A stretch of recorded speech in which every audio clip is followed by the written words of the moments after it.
Everyone, আশা করি আপনারা সবাই খুব ভালো আছেন। আমিও খুব ভালো আছি। অনেকদিন পর আমি একটা লং ভিডিও নিয়ে আপনাদের সামনে এসেছি আবার। তো আজকে আমি আমার একটা জিনিসের রিভিউ দেব। তো সেটা হচ্ছে আগারো পেট ভ্যাকুয়াম ক্লিনার।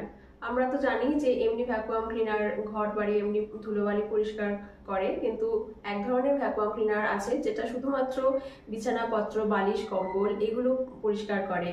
ঠিক সেভাবেই পার্টিকুলারলি ডিজাইন করা হয় সেগুলোকে। তো তার জন্য আমি রিসেন্টলি বলতে মোটামুটি আমার 2 মাস হয়ে গেছে আমি এই প্রোডাক্টটা কিনেছি অনলাইন। তো এটার একটা শর্ট ভিডিও আমার দেওয়া আছে। তো যখন আমি প্রোডাক্টটা কিনেছিলাম সেই সময় আমি এই শর্ট ভিডিওটা করেছিলাম, কিন্তু এটা টানা 2 মাস আমি ব্যবহার করার পরে আমি এই লং ভিডিওটাতে এটার একটা আমার যে পার্সোনাল এক্সপিরিয়েন্স হয়েছে সেটারই আমি রিভিউ দিচ্ছি। আশা করি আপনাদের ভালো লাগবে। এটা হলো আগারো গ্র্যান্ড পেট ভ্যাকুয়াম ক্লিনার 400 ওয়াটের। এটার জন্য যথেষ্ট বড় কর্ডের লেন্থও রয়েছে, কাজেই কোনো অসুবিধা হয় না বিছানাপত্র পরিষ্কার করতে এক কর্নার থেকে অন্য কর্নারে।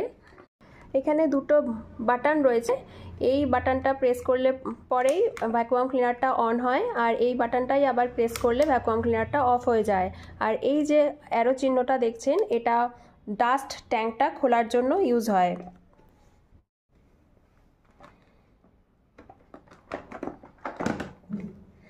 এখানে অলরেডি আমার ডাস্ট এখনও কালেক্ট করা রয়েছে, এখনও পরিষ্কার করিনি।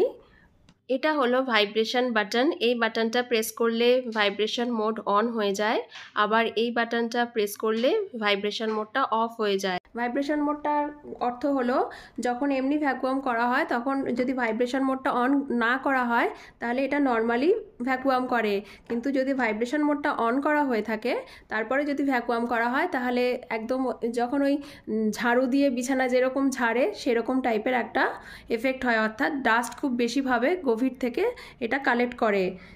ভ্যাকুয়াম ক্লিনারের উল্টো দিকটাতে এরকম ডিজাইন করা। এখানে 3টে চাকা রয়েছে, একটা, দুটো আর 3টে। এই হুইলসগুলো থাকার কারণে ভ্যাকুয়াম ক্লিনারটাকে মুভ করানো সুবিধা হয়, খুবই অসুবিধা হয় না এতে।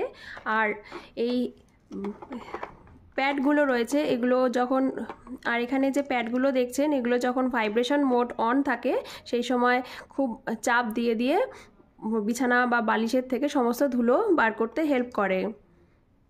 আর এখানে ইউভি লাইট রয়েছে।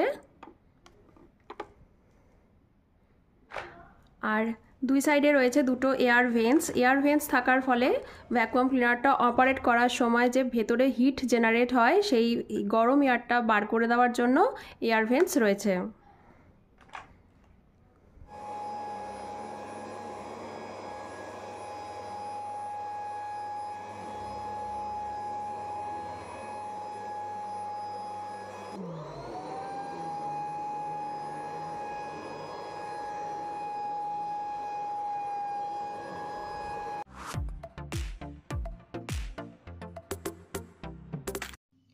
শুধুমাত্র ম্যাট্রেস কভারটা পরিষ্কার করেই এতটা ধুলো বেরিয়েছে।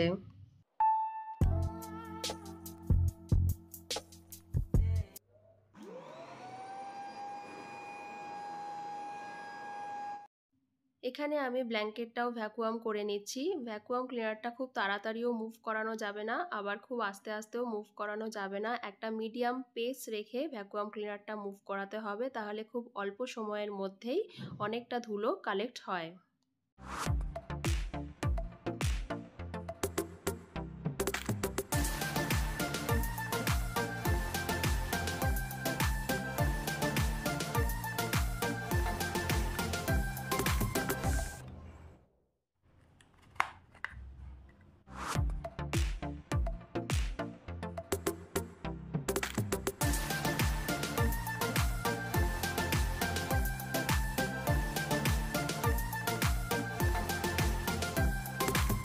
একটা পাতলা কাপড় নেবেন, কাপড় যত পাতলা হবে তত ভালো। নিয়ে এটা পরিষ্কার করে নেবেন।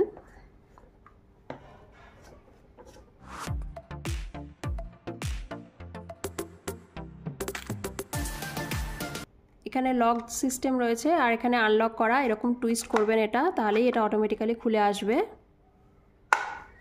এটা হলো হেপা ফিল্টার।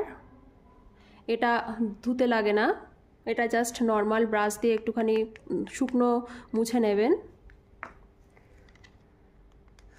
আর এখানে দুটো নচ রয়েছে, একটা একটুখানি বড় আর একটা ছোট, সেই রকম খাপে খাপেই বসাতে হবে।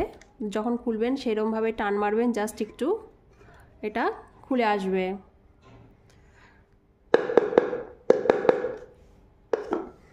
এই দুটো ধোয়া যাবে, এটা আর এটাও ধোয়া যাবে, শুধু এই হেপা ফিল্টার যেটা রয়েছে সেটা ধোয়া যাবে না।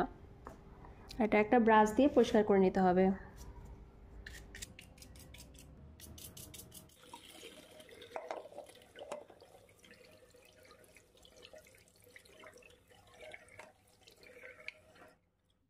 সমস্ত অ্যাটাচমেন্টগুলো শুকানোর পরেই আবার ভ্যাকুয়াম ক্লিনারের সাথে লাগাতে হবে।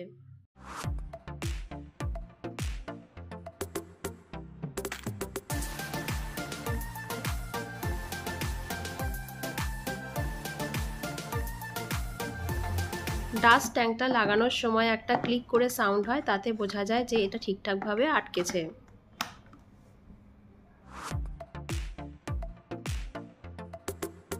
এই বেড ভ্যাকুয়াম ক্লিনারটার সাথে একটা ম্যানুয়াল পেয়েছি আর সেই সাথে একটা ওয়ারেন্টি কার্ড পেয়েছি। তো ম্যানুয়ালটার মধ্যে লেখা আছে যে মোটরের টেম্পারেচার যখন 105 ডিগ্রি হয়ে যাবে তখন নাকি থার্মোস্ট্যাট ফাংশন করবে না, অর্থাৎ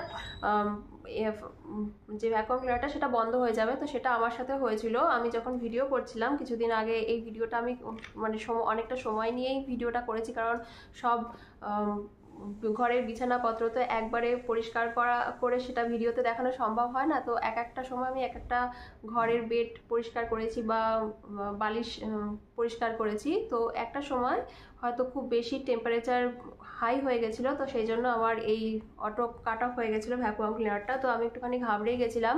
তো এখানে যদিও লেখা আছে যে 30 মিনিট পর আবার অন করা যায়, কিন্তু আমি যখন 30 মিনিট পরও অন করতে চাইছিলাম তখন হচ্ছিল না। তো আমি একটু ঘাবড়ে গেছিলাম। তো আমি তখন কাস্টমার সার্ভিসে ফোন করেছিলাম। তো কাস্টমার সার্ভিস থেকে ওরা বলল যে এটার অ্যাকচুয়ালি টেম্পারেচার অনেকটা হাই হয়ে গেছে, ওই কারণে অটোমেটিক বন্ধ হয়ে গেছে। তো আপনি মোটামুটি 6-7 ঘন্টার রেস্ট দিন, তারপর এটা অপারেট করুন। তো আমি দেখলাম যে 6-7 ঘন্টার রেস্ট দেওয়ার পরে এটা আবার অটোমেটিক্যালি অন হয়েছে। মানে যে সময় বন্ধ হয়ে গেছিলো সে সময় আমার মোটরটা চলছিল না, কিন্তু ইউভি লাইটটা অন ছিল। শুধুমাত্র ওই যে অটো ভাইব্রেশনের মোডটা অফ হয়ে গেছিলো, সেই সাথে পুরো যে ভ্যাকুয়ামে করার সময় যে সাউন্ডটা হয়, যেটার মাধ্যমে মানে থার্মোস্ট্যাটটা কাজ করে, সেটা অফ হয়ে গেছিলো, কিন্তু ইউভি লাইটটা অন ছিল। তো যাই হোক, এখন এটা মোটামুটি ঠিক হয়েছে। তো আমি আপনাদের সাজেশন করছি, যখন ভ্যাকুয়াম করবেন তখন খুব মানে প্রত্যেক 5 মানে ওখান কাস্টমার কেয়ার থেকে আমাকে যেটা বলেছে যে প্রত্যেক 5 মিনিট একটানা করলেন, তারপর 1 মিনিটে রেস্ট দেবেন, আবার 5 মিনিট করবেন, আবার 1 মিনিট রেস্ট দেবেন, এরকম করে করতে বলেছে। বিছানা, বালিশ, কম্বল এগুলোতে যে এত ধুলো থাকে, এই ভ্যাকুয়াম ক্লিনারটা না কিনলে আমি হয়তো বুঝতেই পারতাম না। মানে আমি যখন ইউজ করেছি, যখন অতগুলো ধুলো বেরিয়েছে, তখনই আমার গা কিরকির করা শুরু করে দিয়েছে। তো যাই হোক, তো এটা নিয়ে আমি মোটামুটি এখনো পর্যন্ত স্যাটিসফাইড। তবে আমি সাজেশন দেবো আপনাদের যে আপনারা একটানা বেশিক্ষণ করবেন না, একটু একটু করে তারপরে আবার রেস্ট দেবেন, আবার করবেন, তাহলে এটা টিকবে।